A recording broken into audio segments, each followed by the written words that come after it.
We are always working on ways to make sure you've got what you need to manage your money and your risk. And tonight we're focusing on ways to make sure the value of your home stays high and the risk of flooding stays low. Now, if you're watching our 10 o'clock news last night, you saw us introduce a free tool that can actually show your home's risk of flooding now and into the future. It's called floodfactor.com.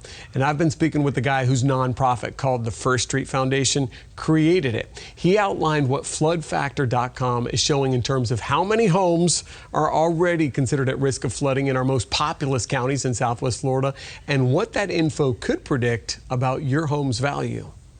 If you're looking in places like Charlotte County, there's about 68,000 homes that have financial risk from flooding today. And that grows over time. So today we see it on average about $10,000 for those specific high risk homes. And that'll grow to about $17,000 a year, 30 years from now. So when you look at that growing risk over time, there's a direct impact to the home's value because as risk grows and financial risk grows, people who are looking at that property in the future to purchase it are going to consider this, and that's going to have an impact on home values.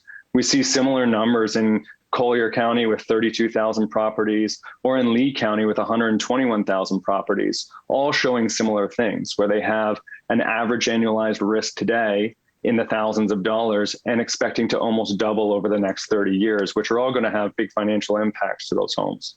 Do you see the kind of preparation that you think is necessary and mitigation to make sure that these homes are spared the worst of flooding and also maintain their value?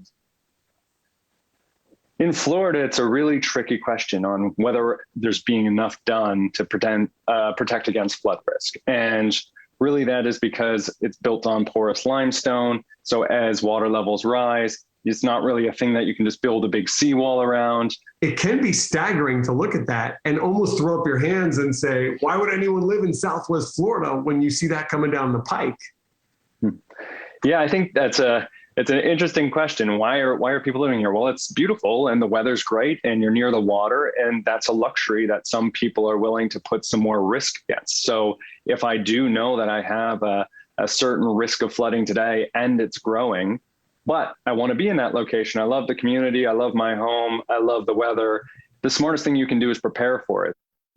Well, there's something else we need to prepare for, a change in how much we're paying in flood insurance premiums. Coming up tonight at 10, how and why that price could be changing as soon as this October. And don't freak out because yours could actually be going down. I'll show you why at 10. In the meantime, you can plug in your address into this free online tool called Flood Factor, and it lets you see again your home's flood risk now and into the next 30 years when you click on this story on fox4now.com.